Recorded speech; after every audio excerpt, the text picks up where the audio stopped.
estudantes do segundo ano! Tudo certinho com vocês? Vamos para mais uma aula de história e aqueles combinados de sempre. Lave sempre suas mãos e escolha aí um lugar bem confortável que você possa assistir às aulas, fazer as atividades. E hoje nós vamos aprender uma coisa bem legal para as nossas férias. E nós vamos precisar de seguintes materiais: o caderno ou a folha para registrar a aula, mas também vamos precisar de uma folha para a atividade final. Lápis de cor, borracha e canetinha. Mas se você não tiver canetinha, pode usar lápis de cor. Eu vou dar um tempo para você deixar tudo aí pertinho.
Falei para vocês, essa é a nossa última aula. Nós estamos na aula 41. Teve 41 aulas durante o ano que nós estivemos juntos, certo?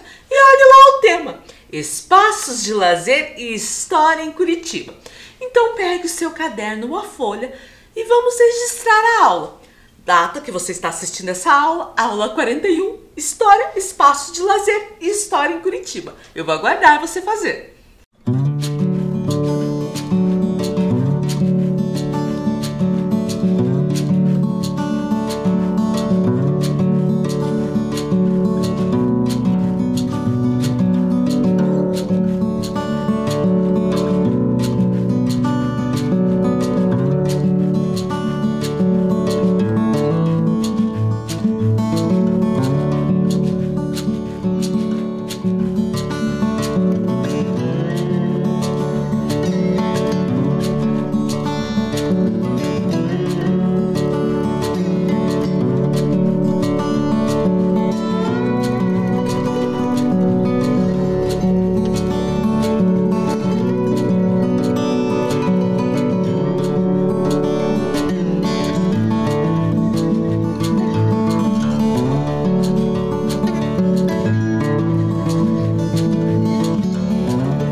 E olha o que a Vivi veio falar da aula de hoje.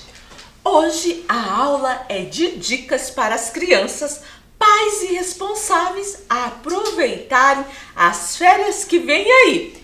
Então, vamos ver qual vai ser a dica da Vivi? Vamos conhecer um pouco de Curitiba e sua história. Nesse ano, nós falamos um pouquinho sobre a história de Curitiba. Ano que vem, em História, você vai aprender bastante sobre a história da nossa cidade. E a ideia é aproveitar as férias para passear na cidade e já ir aprendendo um pouquinho. Assim, fica bem mais fácil para o próximo ano de estudo, certo? E a Vivi tem mais um recadinho. Os primeiros habitantes dessa região foram os indígenas. Foi o cacique Tindiquera que deu nome à nossa cidade. Isso nós estudamos, que o povo originário daqui eram os indígenas, o povo Tingui que morava nessa região. E dizem que o seu chefe, o cacique Tindiquera, foi um que deu nome à nossa cidade. Se essa história é verdadeira, não sabemos, ou se é lenda, também não. Mas o nome é de origem indígena sim, vamos recordar? Curitiba vem da junção de duas palavras indígenas. Coré é tuba, que coré significa pinheiro, araucária, pinhões.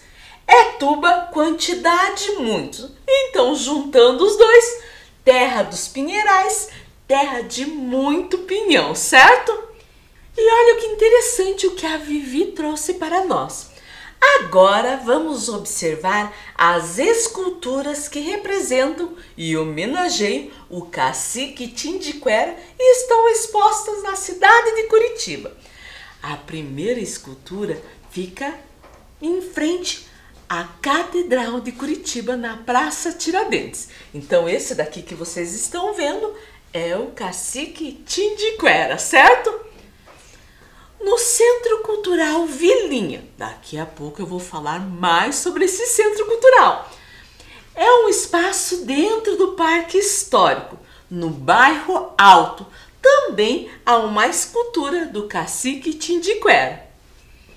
No Parque Tingui, que tem esse nome até em homenagem ao povo indígena Tingui.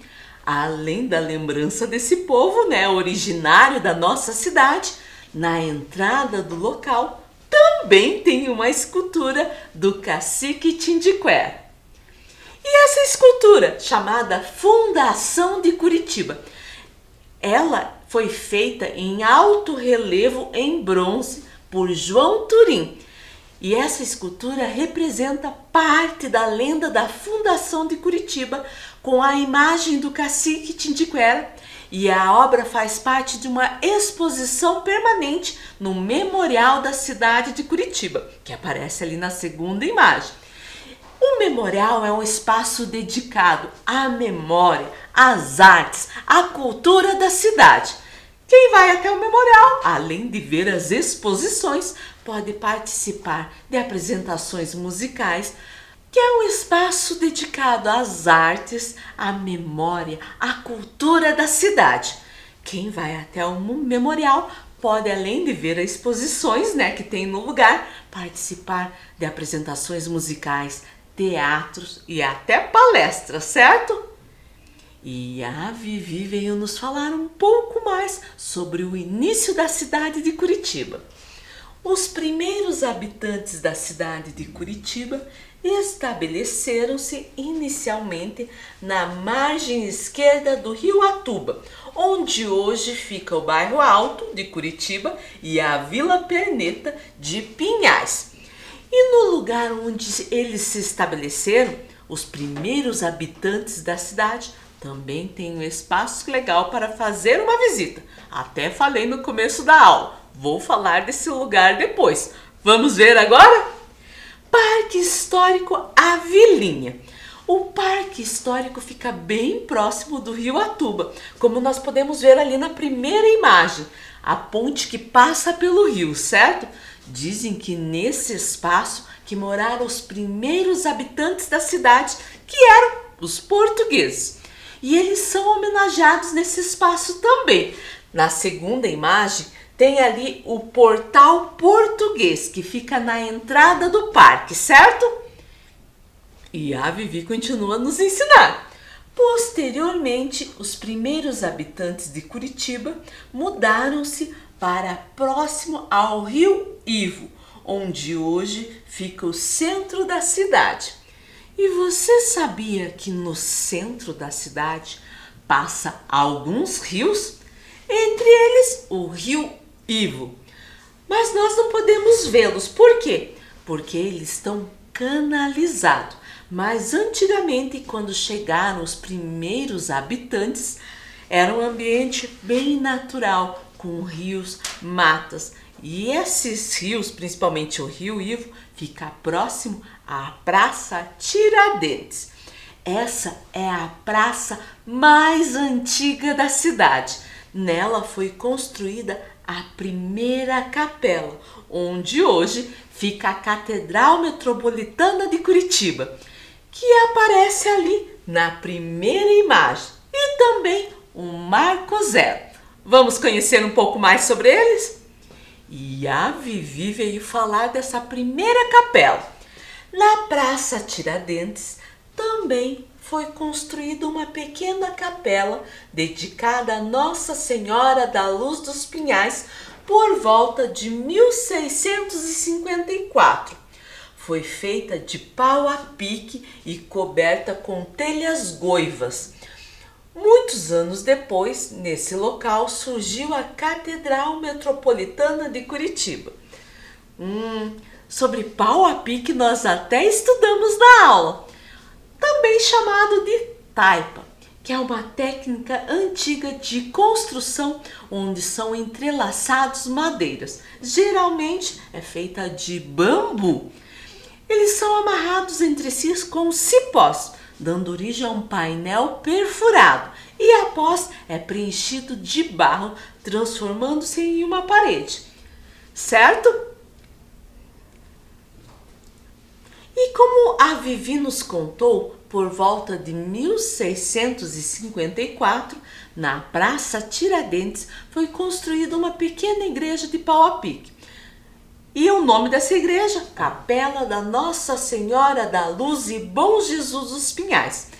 E as fotos que aparecem ali na imagem mostram várias etapas e reformas até chegar hoje na Catedral Metropolitana. Bem interessante a gente ver como era antigamente e a evolução que teve até os dias de hoje, certo?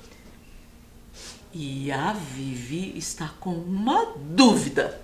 Na Praça Tiradentes também tem um Marco Zero. Que é isso? Até falei para vocês. Na Praça Tiradentes fica o Marco Zero. E você sabe o que é Marco Zero? Vamos aprender? Tradicionalmente, quando começa uma nova cidade, quando é fundada uma nova cidade, tem um marco. Aqui em Curitiba é chamado de Marco Zero, que é um monumento onde a cidade teve origem. Em Curitiba fica na Praça Tiradentes, quase na frente da catedral. Vamos ver ele mais de pertinho. Ele traz algumas informações bem importantes. No nosso Marco Zero tem também as distâncias e direções dos seguintes estados e cidades: Santa Catarina, Paranaguá, São Paulo e Foz do Iguaçu, certo? Que se refere a Foz do Iguaçu. Mas se vocês perceberem, a escrita na placa está com 2 S. Na verdade, é escrita com C cedilha. Nós temos que lembrar que esse Marco Zero destaca as cidades e o estado importante na época da fundação de Curitiba. E muitas coisas, inclusive na ortografia, mudaram, certo? Nesse local também tem o monólito da fundação da cidade. Monólito, professora, o que é isso? Monólito pode ser definido como uma pedra de grandes proporções, ou um monumento ou obra construída por um só bloco de pedra. Que ele fica bem ali, certo? No monólito da fundação da cidade tem o desenho da Cruz de Cristo, que está destacado ali na imagem, certo? E também tem uma placa que exibe a seguinte inscrição: marco assinala o chão que os pioneiros povoadores dos campos de Curitiba elegeram as primeiras autoridades públicas sobre a égide de seu patriarca, o capitão povoador Mateus Martins Lemes, 29/3/1693. Vamos pensar um pouquinho no que está escrito nessa placa. Fala das primeiras eleições, né? Por isso que falam quando elegeram as primeiras autoridades, certo? E olha lá, isso aconteceu em 29/3/1693. Você lembra onde tem esse número, essa data? Se você falou que tem na bandeira de Curitiba, acertou. E por quê? Porque é a data de fundação da nossa cidade, certo? E a Vivi veio nos contar um pouquinho mais sobre a cidade. Dizem que em 1668 foi autorizada a instalação do Pelourinho na Vilinha. O que é Pelourinho? Então vamos pensar o seguinte: foi fundada a cidade, mas ela não se chamava Curitiba. No início ela se chamava Vilinha. O Pelourinho é uma coluna de pedra que é colocado num lugar público. Quando é autorizada sua construção, o local pode virar uma cidade. Então, lembra lá, Curitiba ainda não era cidade, era chamada de Vilinha. E quando eles construíram, o que eles pensaram? Agora vai virar uma cidade. Mas respondendo a pergunta da Vivi, o que é o Pelourinho? Já sabemos que é uma coluna de pedra, mas o Pelourinho não era algo muito legal não. Ali que eram amarrados e castigados os criminosos e também os escravizados. Hoje o Pelourinho de Curitiba não existe mais fisicamente, mas no lugar onde era sua construção tem uma placa que fica na Praça José Borges de Macedo, que é bem perto onde que é a Praça Tiradentes, e onde fica as Arcadas do Pelourinho, lugar onde vendem alimentos, bebidas e também flores. E nesse local tem uma placa com a seguinte descrição: neste lugar, em 4 de novembro de 1668, foi levantado o Pelourinho da Vila de Nossa Senhora da Luz dos Pinhais por Gabriel de Lara, capitão-mor e procurador do Marquês de Cascais, senhor das terras da capitania de Paranaguá. Professor, o que tem a ver Paranaguá? Lembra lá, Curitiba ainda era vila e quem comandava eram as autoridades que vinham lá da capitania de Paranaguá, certo? E a Vivi veio contar um pouquinho mais sobre a cidade. Nessa época, caravanas de tropeiros passaram a usar o caminho aberto para o transporte de gado e mercadorias, desde o Rio Grande do Sul até São Paulo. Nesse trajeto, passava-se por Curitiba, impulsionando o comércio da região. Os tropeiros eram condutores de tropas de cavalos ou mulas. Eles atravessaram extensas áreas transportando gado e mercadorias. Vinham do Rio Grande do Sul e iam até São Paulo. Onde passavam, eles acabavam movimentando o comércio da região e contribuíam para o surgimento e crescimento de muitas cidades. Um dos lugares de paradas dos tropeiros era o Largo da Ordem. Naquela época tinha um bebedouro onde paravam para que seus animais pudessem beber água. Largo da Ordem também pode ser chamado de Largo Coronel Enéas, certo?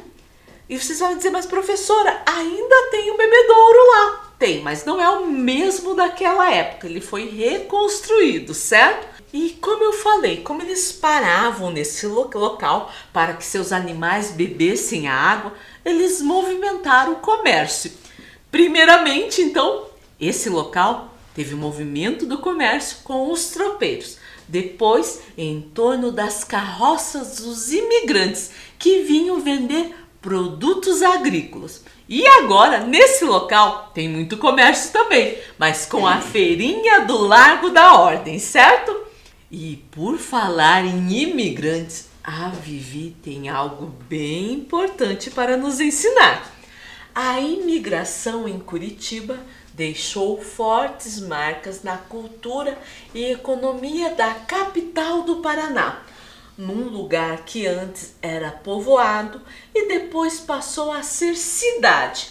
O traço fundamental que deu definição ao perfil de Curitiba é fruto dos imigrantes que chegaram de várias procedências. Os imigrantes são pessoas que saíram do seu país de origem e vão habitar outro país. E Curitiba recebeu e teve influência da cultura de vários imigrantes. E o povo curitibano é tão grato pelos imigrantes que na cidade há espaços, lugares que homenageiam essas pessoas. Vamos conhecer alguns? Bosque de Portugal. Ele foi inaugurado em 19 de março de 1994 e até contou na ocasião da inauguração com a presença do presidente de Portugal da época, Mário Soares, certo? Fica no bairro Jardim Social. Nesse bosque tem uma trilha com 22 pilares enfeitado com azulejos que estão gravados versos de grandes poetas da língua portuguesa. Vamos conhecer outro? Memorial Africano, Praça Zumbi dos Palmares. Zumbi dos Palmares, já ouvi esse nome, que é o líder do Quilombo dos Palmares, então é uma homenagem a ele, certo? O local é adornado pelo Memorial Africano, que é composto por 54 totens que representam os países do continente africano. E também tem 2 totens maiores que representam a educação e a cultura. A praça tem auditório ao ar livre e também uma ampla estrutura para atividades físicas e esportivas. E sabe onde fica o Memorial Africano, a Praça Zumbi dos Palmares? Fica no bairro do Pinheirinho. Outro lugar, a Praça da Espanha, que fica no bairro do Bigorrilho. Na praça tem um farol do saber, chamado Farol do Saber Miguel de Cervantes, que tem biblioteca e também serviços de internet. No sábado, nessa praça, acontece uma feira de antiguidades. São comercializados selos, brinquedos, moedas, eletrodomésticos, vários objetos antigos e de vez em quando até aparecem alguns carros antigos, certo? Outro lugar, Bosque Papa João Paulo II. O bosque faz homenagem ao Papa João Paulo II, mas também ao povo polonês. Tem casas construídas em arquitetura típica polonesa, com toras de eucaliptos encaixadas uma a uma. Uma das casas é uma capela. Esta foi visitada pelo Papa quando ele esteve aqui em Curitiba, certo? Outra casa apresenta um acervo com lembranças da visita do Papa ao Brasil. Há também alguns maquinários antigos utilizados por poloneses na época da primeira imigração, isso em 1871, e fica no bairro do Centro Cívico. Vamos conhecer outro espaço? O Memorial Ucraniano, que está localizado dentro do Parque Tingui. Até já falamos do Parque Tingui no início da aula, certo? No local tem uma réplica da mais antiga igreja ucraniana do Brasil, a de São Miguel da Serra do Tigre, que fica na cidade de Malé, no interior do Paraná. A Praça do Japão. E o legal dessa praça é que existem várias cerejeiras que foram enviadas do Japão para Curitiba, certo? Até na imagem ela aparece ali. Só é aquela imagem onde aparece uma árvore com flores cor-de-rosa. Muito bonita, certo? Tem também o portal japonês, a Casa da Cultura e a Casa de Chá. Fica no bairro do Batel. Vamos conhecer outro espaço? Memorial Árabe, que fica na Praça Gibran Khalil Gibran. Fica perto do passeio público e do Colégio Estadual do Paraná. Lá tem uma biblioteca e uma pinacoteca. Pinacoteca, professora, o que é isso? É quando tem exposições de obras de arte. E nesse caso, essas obras de arte são de artistas árabes. Outro espaço, o Bosque Alemão, que fica no bairro Vista Alegre, que tem várias atrações, como a trilha do João e Maria. João e Maria já ouvi essa história. Então nessa trilha tem os pilares que vão contando, né, essa história enquanto você está andando pelo bosque. Além disso, tem uma biblioteca infantil, que é a Casa da Bruxa. Tem o Oratório de Bach e a Torre dos Filósofos, certo? Vamos para outro espaço? O Parque Gum recebeu esse nome devido à Casa Gum, que foi construída pelo empresário inglês Henry Gum. O parque foi inaugurado em 2019, então faz pouco tempo. Tem muitos elementos que lembram os imigrantes e a cultura do país do Reino Unido, certo? E quantas coisas aprendemos sobre a nossa cidade, sobre a cidade de Curitiba. E como eu falei, nesse ano nós vimos algumas coisas, mas ano que vem, no terceiro ano, vocês vão estudar muito sobre a cidade de Curitiba. Falamos da parte histórica e também dos imigrantes. E a Vivi tem uma ideia. Agora vamos fazer uma atividade sobre a aula de hoje. E para essa atividade nós vamos precisar daqueles materiais que eu falei lá no início da aula. Papel sulfite branco, uma folha só, lápis de escrever, borracha, canetinhas. E como eu falei, se você não tem canetinha, pode usar o lápis de cor que dá certo também. Eu vou dar um tempo aí para vocês deixarem o material pertinho enquanto eu me organizo aqui para a gente começar, certo?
Então vamos lá, nós vamos fazer uma atividade de pontilhismo. Até fiz duas aqui, uma do Memorial Ucraniano, que a gente falou na aula, e outro eu escolhi a roseta de pinhões. Professora, nós falamos sobre isso na aula? Eu sei que não falaram, né? A professora não falou na aula, mas se a gente for ver na nossa cidade, nas calçadas, tem esse desenho, né? Feito de petit pavé, que são aquelas pedras, que é um símbolo da cidade também. Então vamos lá? Pega uma folha de papel na horizontal e você vai dobrar ao meio, ponta com ponta. Por que isso? Para ficar mais fácil, né, de expor o meu trabalho, como eu fiz aqui. Daí você vai fazer um desenho de um espaço da cidade que eu falei que você gostou. Só que tem que tomar um cuidado. Qual é o cuidado? Que esse desenho fique nessa posição aqui, ó. Já trouxe um aqui. Pronto, ó. Não do outro lado, que senão vai ficar de ponta cabeça e a minha atividade não vai dar certo. Daí, vou pegar as minhas canetinhas, o meu lápis de cor e vou pintar. Mas eu vou pintar de uma maneira diferente. Não vou pintar ou passar em cima das linhas. Vou pegar e vou fazer pontinhos. A técnica não é pontilhismo? Então vamos lá, ó. Vários pontinhos, um do lado do outro. E até eu posso misturar cores para dar um efeito bem legal. Certo? Fiz aqui em um pedacinho, ó. Mas eu tenho que fazer no desenho todo, certo? Eu vou dar um tempo para você fazer a técnica de pontilhismo sobre o que você aprendeu na aula de hoje. Escolhe lá um lugar que você gostou muito, que você conhece ou gostaria de conhecer. Vou dar um tempo aí para você fazer a atividade.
daí, gostou da técnica de pontilhismo? Eu achei que ficou bem legal e aposto que o seu ficou bem bonito aí também, certo? E como eu falei para vocês, essa é a nossa última aula e vou aproveitar esse espaço para agradecer a todo o pessoal da Secretaria Municipal de Educação. A secretária municipal da Educação, Maria Silvia, a superintendente Andressa, o superintendente Oséias, a diretora do Departamento de Ensino Fundamental, Simone, e principalmente a Luciana Zaidan, que é a gerente de currículo, que é onde eu trabalho aqui na secretaria, certo? Agradeço também aos colegas da secretaria, a todos aqueles que ajudaram na elaboração das aulas e também aos colegas professores das escolas pelo apoio que a gente recebeu e também o carinho que a gente recebe toda vez que a gente se encontra, já que agora presencialmente a gente pode se abraçar, conversar, certo? Muito obrigado pelas palavras de incentivo. E também quero agradecer ao pessoal que está atrás das câmeras, o pessoal do estúdio, a equipe de edição, certo? E não posso deixar de agradecer aos pais, mães responsáveis por confiar no nosso trabalho, mas principalmente a você, estudante, que esteve comigo por todo esse tempo. Aprendemos muito.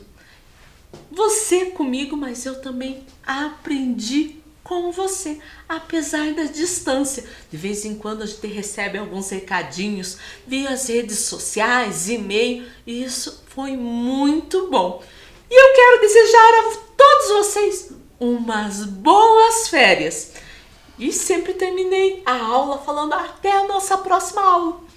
Não sei como vai ser daqui para frente, mas uma coisa eu sei. Nos encontramos por aí. Se cuidem.